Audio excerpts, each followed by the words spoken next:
What's good, YouTube? Welcome back to another video. Welcome back to the channel. So today we're reacting to WWE has failed LA Knight. Now this has been a really big talking point for a while now, probably for years at this point when it comes to LA Knight fans and stuff like that. Myself included, considering I've been a fan of LA Knight before he even came to WWE when he was called Eli Drake back in TNA and everything like that. The guy has all the tools to be a top star. He can go in the ring. I think since he's came to the WWE, I think his overall in-ring work has improved a ton, if you ask me, my personal opinion. He's a great character. He can go on the mic. I think a lot of people were making the comparisons between like a modern day crossbreed between Rock and Austin. So they were giving him that comparison. That just showed that a lot of people really value LA Knight, but unfortunately, it just never really came to fruition. If you're an LA Knight fan, for the past 3 years, he's been in Money in the Bank, but it's never actually come away with the victory. The only thing that he can say make a claim to is becoming a U.S. champion 2 times throughout his career. A lot of people want him to win the King of the Ring this year, and that didn't come out to fruition. He got bounced out in the first round by Jey Uso, who ended up pinning him in the match. So a lot of people are very, very upset still about that. So we're gonna see how WrestleMania pretty much talks about where did they go wrong with LA Knight, and honestly, can he be revived? But you guys let me know in the comment section down below.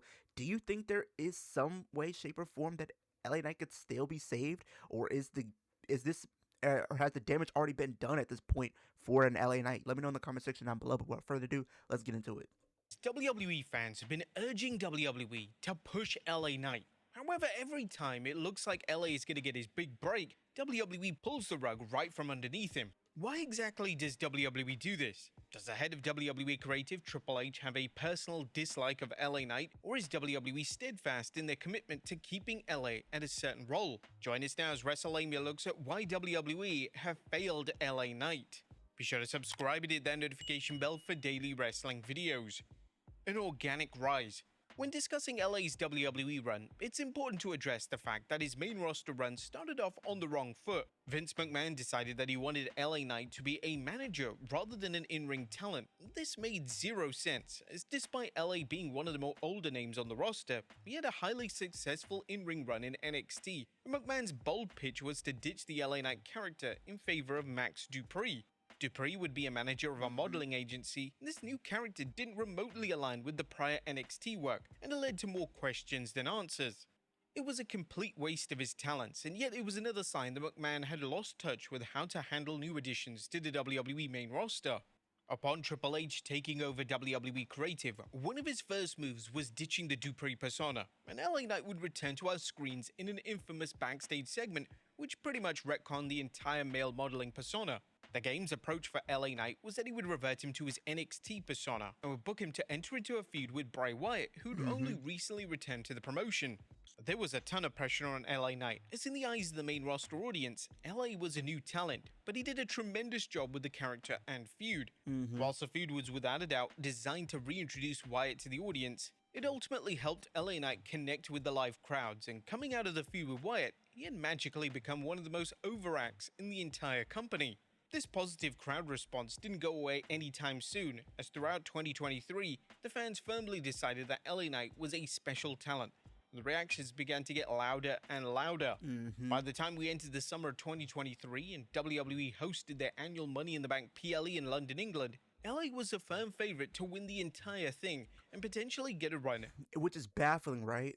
The fact that LA Knight was the odds-on favorite to win the match, and WWE said, "Nope, we're giving it to Damian Priest." And there's no disrespect to Damian Priest, like and whatnot, everything like that. I mean, the Judgment Day stuff that they were doing right at that time was pretty much entertaining, but it was not on a level of LA Knight at that point. Everybody wanted LA Knight. It's that whole crowd wanted LA Knight. Everybody was watching, was pulling for LA Knight. And nope, they did not give it to him. They gave it to Damian Priest. And Damian Priest went on to become a world champion. Honestly, I feel like that should have went to LA Knight. LA Knight should have won that match. He should have went on. He should have cashed in. He should have became world champion, and everything like that. So, unfortunately, that was not the case for LA Knight fans, and we still have been waiting. And the fact that Triple H would sit up there in I think it was the press conference, he said, "Good things come to those who wait." We've been waiting for like 3 years and still nothing. Okay.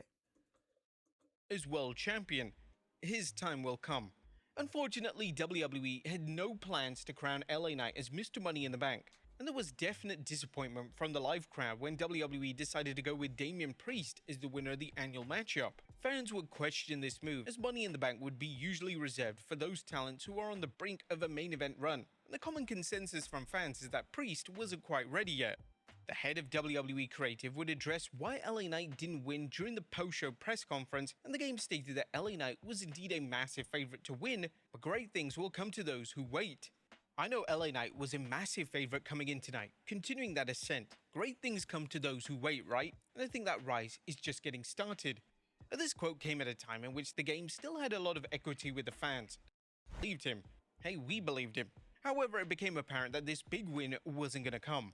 At Crown Jewel in 2023, LA Knight would challenge Roman Reigns. As soon as they, now granted, the match was okay, could have been better, but like, let's be fair, they were not letting LA Knight win over Roman Reigns. I know people are saying he should dethrone Roman Reigns, and I'm not saying that can't happen, but it's Roman Reigns that we're talking about. I don't think LA Knight's getting a win over Roman Reigns, let's be fair. I don't care if it's about Money in the Bank or whatever. He's not beating Roman Reigns. I'm sorry. It's not happening. For the WWE title, yet it was obvious that LA was not going to win, so it made the match a foregone conclusion. It was even alleged that WWE were doing this so they could say that they gave LA his main event push and they could move on without him in the main event scene. Whilst he ultimately lost the match, his work in the build was tremendous and he managed to carry himself like a main event level attraction. Sadly for WWE, the crowd responses didn't stop.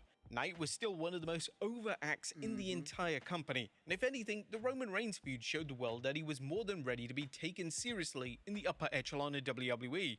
They would give him one more main event push, as he would take part in a fatal four-way match at the Royal Rumble in 2024, and despite wrestling with legends such as Reigns, Randy Orton and AJ Styles, the consensus coming out of the match was that Knight was a standout performer, and he once again showed that he belonged.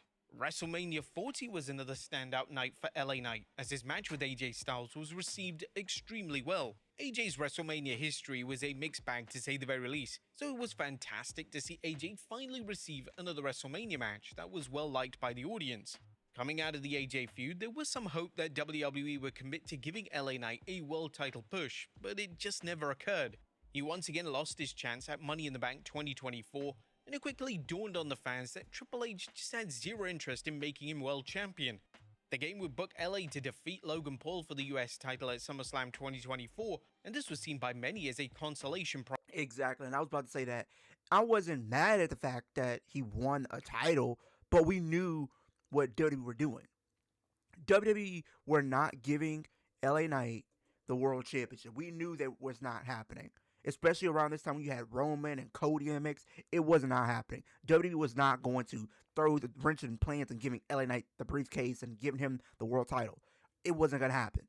And the fact is, like I said, I was not upset that they gave him the US Championship, but we all knew why they did that. It wasn't for the simple fact that he earned it. No, they gave it to him as a consolation prize to keep him away from the world title. That's what it was. It wasn't about, oh, you earned this, you worked to this point in your career to get to this moment. No, it was a consolation prize, literally just a token to say like, hey, you done some great work, but you're not winning the world championship. That's what it was, and that just sparked the outrage even more. And a potential sign that the game saw LA Knight at a certain level, and he wasn't willing to go beyond that. But does Triple H hate LA Knight? Naturally, there's been a ton of speculation that Triple H dislikes LA Knight. And this comes from the fact that Triple H just won't give him a main event role on a consistent basis, despite LA remaining one of the most over acts in the entire company. Further evidence of this was provided on WWE Unreal, as footage was seen of Triple H lecturing LA Knight after Money in the Bank 2025, and LA's face told the whole story. It was like he was realizing that his boss doesn't have his back, and he even addressed this directly in the now infamous interview. Speaking of Bootleg Kev, he stated, "I personally don't think it's super productive, but I understand why they're doing it. I've definitely shifted the way I do some things because you had mentioned my appearance on Unreal there. I was majorly holding my tongue in that scenario. If you could tell when I looked, because I had my own frustrations about that situation. That partially had to do with the finish, but more so it had to do with the overarching theme that I don't need to get into the weeds about right here." And it's possible that these comments rubbed Triple H the wrong way. Despite the game saying that he doesn't read social media, we know that isn't true, and the game without a doubt has a burner and read these comments. But is the game the type to hold grudges? Well, it's hard to say. He's made amends with wrestlers who have said heinous things about him and his family, yet the dislike of LA Knight just seems more personal than any of his other beefs. Is it possible that the game doesn't like how outspoken LA Knight is, and that he feels that he can't trust him in the main event level position? We've seen names such as Cody Rhodes, Seth Rollins, and even to an extent CM Punk master how to handle the media, yet LA always seems to go off on a tangent. One thing that could have held LA Knight back in his booking was his infamous reshare of an anti-Donald Trump post. The controversy began after Knight shared an anti-Trump post on social media, which attracted attention because of WWE's long-standing connections with Donald Trump, including his past involvement with the company and his induction into the WWE Hall of Fame. There was some speculation that Knight's comments could damage his position in WWE or affect his chances of receiving a bigger push. Taking a strong political stance might create problems because of Trump's historical relationship with WWE figures. I mean, hell, they were all present at the UFC 250, so the connection is definitely there. Whilst WWE didn't take any action against Knight, there was some worry that backstage politics could influence Knight's opportunities. Even just a few weeks ago, before the 2026 King of the Ring commenced, LA Knight stated that he felt underappreciated in WWE, and he didn't have a lot of positive things to say when it came to his standing within the realm of the company. This is no doubt going to be fed back to WWE and Triple H, and they will without a doubt have concern that LA is going to be canon if he's given the keys to the kingdom. King of the Ring 2026. Now, heading into the 2026 King of the Ring, LA Knight was a firm favorite. And let's be fair, this one was the most recent one, and I feel like he could have won this, or at least been a potential favorite. I feel like, I mean, yeah, granted, Obafemi was a favorite as well, but I think from a story perspective, they were definitely telling you that, you know, LA Knight could win this, but there's been so many positions and opportunities that they could have went with, but they chose to go with someone else many, many times. Like, me going into this, did I think LA Knight was probably going to win this? Probably not, but I think at the same time, I feel like it could have, just for the simple fact that the stories they were telling, with him pretty much being the anti-bloodline figure, like he's against them, I felt like they could have used this to play into the story. You could have used this to play into the story that maybe Roman starts to see Jey Uso in a different light. That fact that he couldn't get the job done and he allowed LA Knight to get the win here, that would have furthered the storyline even more, but that's not what they went with. They went with Jey pretty much. Literally, he pinned LA Knight, bro. Like, he literally hit a splash on both LA Knight and Royce Keys. He could have pinned Royce Keys, but no, he crawled over Royce Keys to get to LA Knight and pinned him. Win the matchup, and fans were actually convinced that they were going all in when Seth Rollins was eliminated from the tournament. Knight had been teasing a match with Roman Reigns on TV, so when LA wins seemed like the most natural fit. However, in shocking fashion, LA wouldn't be just eliminated in his first match of the tournament, he would also be pinned in the fatal four-way match. WWE's bold idea was to go with Jey Uso winning, and the crazy thing was that they had Solo Sikoa cost LA the match. This type of finish has been done countless times since Knight turned babyface in 2023, and they're just utterly obsessed with having Sikoa cost LA big matches. Is this a humiliation ritual for him? Why are they doing the exact storylines over and over and over again? When Knight entered into his feud with the Bloodline, he would feud with Sikoa on TV for months on end. Then he was trapped in the Vision Vortex, and now that LA is finally away from the stable, WWE's grand plan is to have him feud with Sikoa and the Bloodline again? It just doesn't make any sense. What is actually happening here? Is WWE hoping that fans just lose interest in Knight, stop supporting him, and then they can be justified in keeping him as a mid-card attraction? That's what I feel like they're trying to do. That way. So what's next for him? Now, it's clear that WWE is just never going to give Knight a world title win. If this was on the horizon, this would have surely happened by now. These types of issues shouldn't be encountered in the modern era, as this behavior is the type of creative practices that were present in the Vince McMahon era, as he was often unwilling to push names that go over by their own accord. It's evident that Triple H just doesn't see Knight at that level, yet some of the names that WWE continue to push are getting the same type of reactions as Knight, so it just doesn't make any sense from a business perspective. It could be argued that his in-ring work is at the same level, if not superior to names in the main event scene, and one example WWE fans often pinpoint on social media is Jey Uso. Jey is a name in which WWE consistently pushes despite the in-ring output often being very questionable, and WWE would even give Jey a run as world champion. Fans may have to settle for Knight being a mid-carder for life, which is a massive shame, as he isn't exactly at the start of his career, so this could be one of the biggest missed opportunities of the modern era, and WWE only have themselves to blame. What do you guys think? Has WWE failed LA Knight? Let us know in the comments. It's safe to say We that have got there to the is a point where failure with LA Knight. To be fair, there's been so many opportunities, but WWE just chose not to go with them for whatever reason.